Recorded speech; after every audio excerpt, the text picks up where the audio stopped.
नमस्कार, मैं रफी और आप देख रहे हैं डीएनएन इंडिया।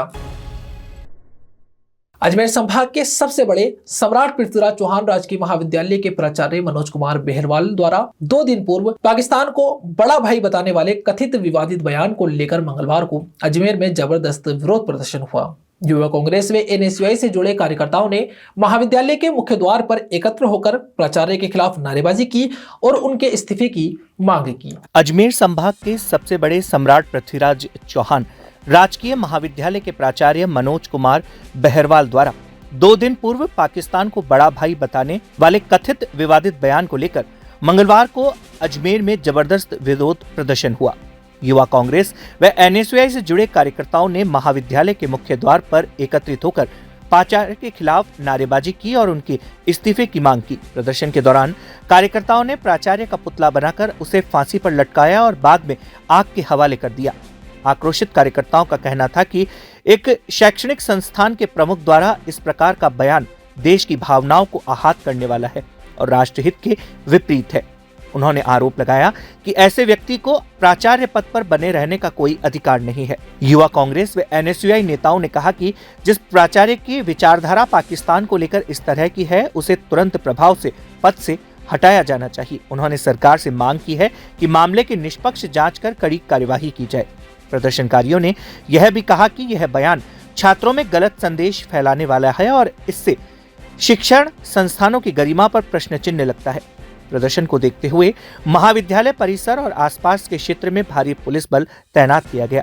सुरक्षा के कड़े इंतजाम किए गए ताकि कोई अप्रिय घटना न हो। इस दौरान कुछ प्रदर्शनकारी मुख्य मार्ग पर बैठकर आग लगाने का प्रयास करने लगे, जिस पर पुलिस और छात्रों के बीच तीखी बहस भी हुई। पुलिस ने समझाइश कर स्थिति को नियंत्रित किया और यातायात सुचारू करवाया। एक तरफ उत्तर भारत का सबसे बड़ा महाविद्यालय राजकीय महाविद्यालय, जिसका मैं भी पूर्व छात्र संघ अध्यक्ष रह चुका हूँ।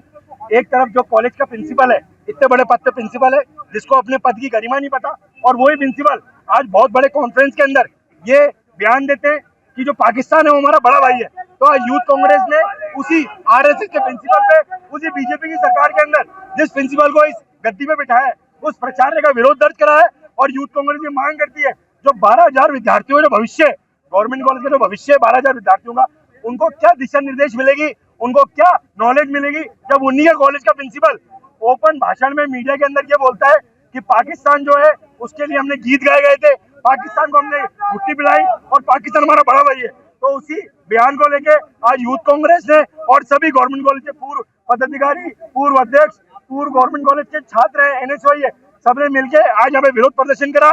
प्रिंसिपल का जो पुतला है उसको हमने कॉलेज के मुख्य द्वार पे फांसी पे लटकाया और यूथ कांग्रेस से मांग करती है कि जल्द से जल्द प्रिंसिपल खुद अपना इस्तीफा दे दे, वरना यूथ कांग्रेस सड़कों पर उतर के प्रिंसिपल का इस्तीफा लेकर रहे। संभाग के सबसे बड़े महाविद्यालय के प्राचार्य महोदय द्वारा गत दिनों जो बयान दिया गया है वो देशद्रोही बयान है। मनोज कुमार बेहरवाल जी जो पाकिस्तान को अपना बड़ा भाई बताते हैं, ये देशद्रोही बयान है। हम एनएसयूआई और यूथ कांग्रेस ने मिलकर आज महाविद्यालय के बाहर मनोज बेहरवाल का गेट के ऊपर पुतला लटकाकर फांसी के फंदे पर उनको जलाने का काम किया है और केंद्र सरकार व राज्य सरकार से मांग की है कि उन्हें तुरंत पदमुक्त कर देना चाहिए, क्योंकि एक तरफ वो आरएसएस के आदमी है, आरएसएस की बातें करते हैं, एक तरफ वो देश हित की बातें करते हैं, दूसरी तरफ वो देश तोड़ने की बातें करते हैं, पाकिस्तान को अपना बड़ा भाई बताते हैं। देशद्रोही नारा है। उसी मांग को लेकर आज एनएसयूआई यूथ कांग्रेस ने भारी संख्या के अंदर विरोध प्रदर्शन किया है और आगे भी हमारा प्रदर्शन जारी रहेगा जब तक मनोज कुमार बेहरवाल को पदमुक्त नहीं कर दिया जाता है। मैं अंकित गारू, एनएसयूआई जिलाध्यक्ष। विश्वविद्यालय अनुदान आयोग यूजीसी द्वारा उच्च शिक्षण संस्थानों में लागू किए गए नए नियमों को लेकर देश भर में विरोध तेज होता जा रहा है। सरकार जहां इन नियमों को जातिगत भेदभाव रोकने और समानता को बढ़ावा देने की दिशा में अहम कदम बता रही है, वहीं दूसरी ओर कई सामाजिक संगठन और वर्गों ने इसे समाज को बांटने वाला और एक वर्ग विशेष के खिलाफ बताया। विश्वविद्यालय अनुदान आयोग यूजीसी द्वारा उच्च शिक्षण संस्थानों में लागू किए गए नए नियमों को लेकर देश भर में विरोध होता जा रहा है। सरकार जहां इन नियमों को जातिगत भेदभाव रोकने और समानता को बढ़ावा देने की दिशा में अहम कदम बता रही है, वहीं दूसरी ओर कई सामाजिक संगठनों और वर्गों ने इन्हें समाज को बांटने वाला और एक वर्ग विशेष के खिलाफ बताया है। यूजीसी के नए नियमों के तहत अब देश के सभी कॉलेजों और विश्वविद्यालयों में जातिगत भेदभाव की शिकायतों की जांच के लिए समानता समिति, इक्वालिटी कमेटी का गठन अनिवार्य कर दिया गया है। इन समितियों में ओबीसी, SC/ST, दिव्यांग और महिला प्रतिनिधियों की भागीदारी अनिवार्य होगी। अधिकारियों का कहना है कि इसका उद्देश्य कैंपस में समावेशी वातावरण बनाना और पिछड़े वर्ग के छात्रों की शिकायतों का समय पर समाधान सुनिश्चित करना है। हालांकि इन नियमों को लेकर विरोध के स्वर लगातार मुखर हो रहे हैं। इसी क्रम में अजमेर में सामान्य समाज के युवाओं ने जिला कलेक्ट्रेट कार्यालय पर प्रदर्शन किया और महामहिम राष्ट्रपति द्रौपदी मुर्मू एवं प्रधानमंत्री नरेंद्र मोदी के नाम ज्ञापन सौंपा। प्रदर्शनकारियों का कहना है कि यह नियम शिक्षा के नाम पर समाज को जातियों में बांटने का कार्य करेगा, जिससे आपसी सौहार्द और सामाजिक समरसता प्रभावित होगी। इस दौरान ब्राह्मण समाज के युवाओं ने प्रयागराज में माघ स्नान के दौरान महाबंडलेश्वर अविमुक्तेश्वरानंद को स्नान से रोके जाने और उनके साथ मौजूद बटुकों के साथ कथित मारपीट की घटना की कड़ी निंदा की। ज्ञापन के माध्यम से इस घटना पर सख्त कार्यवाही की मांग भी की गई। प्रदर्शनकारियों ने चेतावनी दी कि यदि उनकी मांगों पर गंभीरता से विचार नहीं किया जाता है तो आंदोलन को और व्यापक रूप दिया जाएगा। यूजीसी का जो नियम आया है उससे समस्त सामान्य वर्ग पे कुठाराघात हो रहा है, क्योंकि जब शुरुआत हुई उसकी गजट की, मेरे हाथ में गजट है, कई लोग बोल रहे हैं गजट नहीं देखा है, गजट मेरे हाथ में है। जब शुरुआत होती है लिंग अनुपात, लिंग के, धर्म के और फिजिकल डिसेबिलिटी के, उसमें भेदभाव नहीं होना चाहिए, जातिगत भेदभाव नहीं होना चाहिए। पर जब बाद में उसमें स्पेशल क्लॉज एक डाला जाता है कि ST SC OBC के खिलाफ नहीं होना चाहिए, तो आपने क्या सामान्य वर्ग को पहले से दोषी मान लिया कि सामान्य वर्ग ही करेगा भेदभाव, कोई और भेदभाव नहीं करेगा? तो ये जो है इसको एक क्लियर कंसेप्ट करना चाहिए। दूसरा, इसके अंदर एक और चीज़ डाल दी गई है कि जो शिकायत करता होगा वो शिकायत करेगा और उसके बाद वो कहेगा कि मेरे नाम गोपनीय रखा जाए, तो उसका नाम नहीं बताया जाएगा। अगर कोई इससे प्रताड़ित हो रहा है सामान्य वर्ग का व्यक्ति, तो नाम तो बताओ ताकि वो एक्शन तो ले। 2012 के अंदर यही चीज़ तो थी कि अगर कोई झूठी शिकायत करेगा तो उसके खिलाफ कार्रवाई होगी, पर यहाँ तो कार्रवाई का प्रावधान ही आप हटाने में लगे हो। तो ये जो एक्ट है कहीं ना कहीं हम सामान्य वर्ग को जो है कहीं ना कहीं ठेस पहुँचा रहा है और हमारे जो आने वाली पीढ़ी है उसके लिए अंधकार में जाएगा, क्योंकि ब्लैकमेलिंग शुरू हो जाएगी इससे। तो इसके अंदर इसको क्लेरिफाई करा जाए कि सामान्य वर्ग की जगह जहाँ पे आपने OBC तक आ गए वहाँ पर आप सामान्य वर्ग भी डाल देते, जनरल कास्ट, बात ही खत्म हो जाती सारी। आपने वो नहीं डाला वहाँ पर, तो ये कहीं ना कहीं एक खराब नियम है और सरकार को समझना चाहिए कि हम कहीं ना कहीं हमारी भावनाएं आज हुई हैं सामान्य वर्ग की।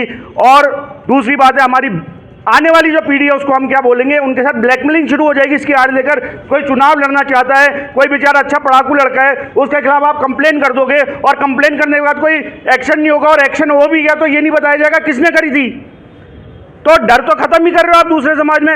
हम चाहते हैं समानता का अधिकार सबको, सब समानता से जिए, और आज के समय में मुझे लगता है कि असमानता नहीं बची है और कोई असमानता करता है तो उसको बिल्कुल आप उसको सजा दीजिए, पर ऐसा कुठाराघात सामान्य वर्ग के साथ मत करिए। आज राष्ट्रपति को ज्ञापन दिया, किस तरह की डिमांड किया आपने? देखिए, राष्ट्रपति को हमने यही कहा है कि इसके अंदर इसको क्लेरिफाई करा जाए और आगे आप जो देख रहे हैं इस पूरे मामले को लेकर सोशल मीडिया पे जिस तरह से बवाल मचा हुआ है वो आप देख रहे हैं, जिस तरह से लोग सड़कों पे आ रहे हैं। कल सिटी मजिस्ट्रेट जैसी बड़ी पोस्ट के बरेली के PCS ने रिजाइन कर दिया, ये अपने आप में बहुत बड़ी बात है।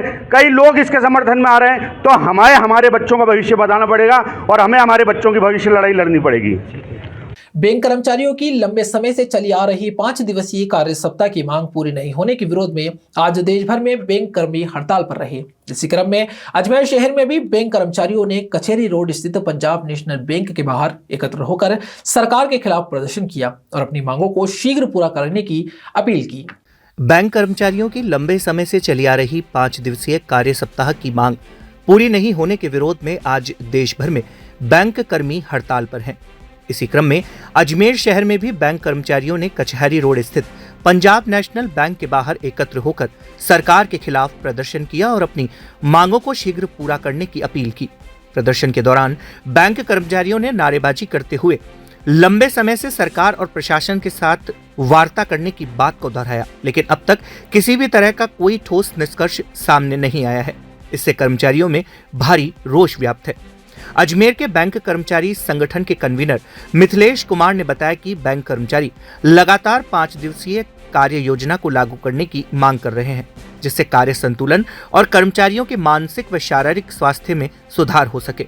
उन्होंने कहा कि सरकार की उदासीनता के चलते मजबूरन कर्मचारियों को हड़ताल का रास्ता अपनाना पड़ रहा है। हड़ताल के कारण शहर के कई बैंकों में कामकाज प्रभावित है, जिससे उपभोक्ताओं को भी असुविधा का सामना करना पड़ रहा है। बैंक कर्मचारियों ने चेतावनी दी है कि यदि उनकी मांगों पर शीघ्र निर्णय नहीं लिया गया तो आंदोलन को और तेज किया जाएगा। ये हमारी 5 दिवसीय बैंकिंग को लेकर बहुत समय से लंबित मांग है, जो पहले IBA के उसमें एग्रीमेंट हो चुका था, लेकिन अभी तक वो पेंडिंग है। इसलिए हमें ये धरातल पर आना पड़ा, हड़ताल करनी पड़ी मजबूरन। और अगर ये सरकार हमारी बातें नहीं मानती है तो भविष्य में और व्यापक हड़ताल की जाएगी। हमारी केवल एक ही मांग है और वो 5 डे बैंकिंग, 5 दिवसीय बैंकिंग। आज अजमेर शहर के सारे, अजमेर ही पूरे देश के सारे बैंक बंद है। अजमेर के 2600 से लेकर 3000 कर्मचारी आज हड़ताल पर रहेंगे। पूर्णतः बैंक बंद रहेंगे। आज भविष्य में और व्यापक हड़ताल की जाएगी। यहाँ रुकते हैं एक छोटे से ब्रेक के लिए, जल्द हाजिर होंगे खबरों के नए सफर के साथ। कैंसर बीमारी ही ऐसी है, चिंता तो होगी ना। लेकिन अब अपनी चिंता को बदलो विश्वास में, क्योंकि आदिनाथ कैंसर मेडिसिटी में है रेडियोथेरेपी, कीमोथेरेपी और कैंसर सर्जरी के उपचार के साथ आधुनिक सुविधाएं भी। विजिट करें आदिनाथ कैंसर मेडिसिटी एट चाची आवास अजमेर।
प्रयागराज माघ मेला 2026 के दौरान महामहिम शंकराचार्य श्री अभिमुक्तेश्वरानंद सरस्वती जी के साथ हुए कथित धार्मिक अत्याचार एवं संगम स्नान से वंचित किए जाने के विरोध में राष्ट्रपति महोदय को जनहितार्थ ज्ञापन सौंपा गया। यह ज्ञापन अजमेर शहर जिला कांग्रेस कमेटी द्वारा शहर जिला अध्यक्ष डॉक्टर राजकुमार जयपाल के नेतृत्व में सौंपा गया। प्रयागराज माघ मेला 2026 के दौरान शंकराचार्य अभिमुक्तेश्वरानंद सरस्वती के साथ हुए कथित धार्मिक अत्याचार एवं संगम स्नान से वंचित किए जाने के विरोध में आज महामहिम राष्ट्रपति को जनहितार्थ ज्ञापन सौंपा गया।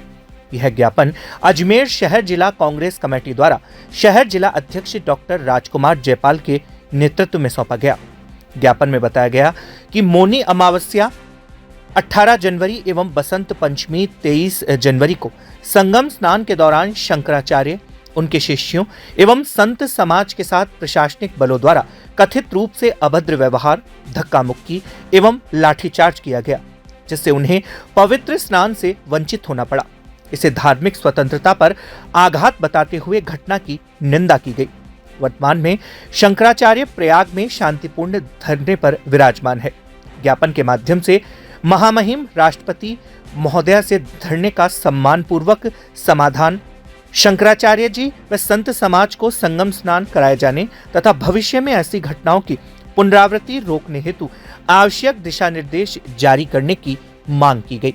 मोदी जी और योगी जी जो अपने आप को सनातन धर्म के मठाधीश कहते हैं और ये कहते हैं कि हम हिंदू धर्म को मानते हैं, वहीं वो जो 4 शंकराचार्य हैं पूरे भारत में, पूरे विश्व में, उनमें से एक शंकराचार्य का किस तरह से वो अपमान कर रहे हैं। न उनको राम मंदिर में घुसने दे रहे हैं, न गंगा स्नान करना दे रहे हैं। हम उसका विरोध करते हैं। ये सिर्फ हिंदुओं का अपमान नहीं है, पूरे राष्ट्र का अपमान है, उसका हम विरोध करते हैं। और जिस तरह से मोदी जी योगी ने हठधर्मिता की है। किशनगंज थाना क्षेत्र के ईदगाह रोड पर स्थित दुकानों से निकलने वाला कचरा एवं मृत जानवरों व पक्षियों के कटे हुए अवशेष रावत समाज के कुछ घरों के बाहर फेंके जाने को लेकर क्षेत्र में तनाव की स्थिति बन गई। बार बार समझाइश के बावजूद जब दुकानदार नहीं माने तो विरोध करने पर मारपीट की घटना सामने आई। कृष्णगंज थाना क्षेत्र के ईदगाह रोड पर स्थित दुकानों से निकलने वाला कचरा एवं मृत जानवरों व पक्षियों के कटे हुए अवशेष रावत समाज के कुछ घरों के बाहर फेंके जाने को लेकर क्षेत्र में तनाव की स्थिति बन गई। बार बार समझाइश के बावजूद जब दुकानदार नहीं माने तो विरोध करने पर मारपीट की घटना सामने आई। पीड़ित उगम सिंह ने बताया कि मीट की दुकान संचालक सद्दाम द्वारा लगातार उनके घर के बाहर मृत जानवरों के अवशेष और कचरा फेंका जा रहा था, जिससे दुर्गंध और गंदगी फैल रही थी। जब इसका विरोध किया गया तो सद्दाम और उसके साथियों ने मारपीट कर दी। घटना के विरोध में आज रावत समाज के कुछ लोग एवं हिंदूवादी संगठनों के कार्यकर्ता कृष्णगंज थाने पहुंचे और थाने का घेराव कर आरोपियों के खिलाफ सख्त कार्यवाही की मांग की। प्रदर्शनकारियों ने मारपीट में शामिल सद्दाम सहित उसके साथियों की गिरफ्तारी की मांग करते हुए चेतावनी दी कि यदि शीघ्र कार्यवाही नहीं हुई तो बड़ा आंदोलन किया जाएगा। फिलहाल पुलिस ने मामले की जांच शुरू कर दी है और स्थिति पर नजर रखी जा रही है। आज जो कल की तारीख में जो ईदगाह में मारपीट हुई है, उस सिलसिले में किस लिए मारपीट हुई है? दारू मीट की दुकान के ऊपर जो मीट की दुकान लगी है उसके अंदर जो उसके अवशेष हैं वो उनके घरों के पास में डाल देते हैं। वो उड़ करके या बिल्लियाँ कुत्ते लेकर के उनके घरों में जाते हैं।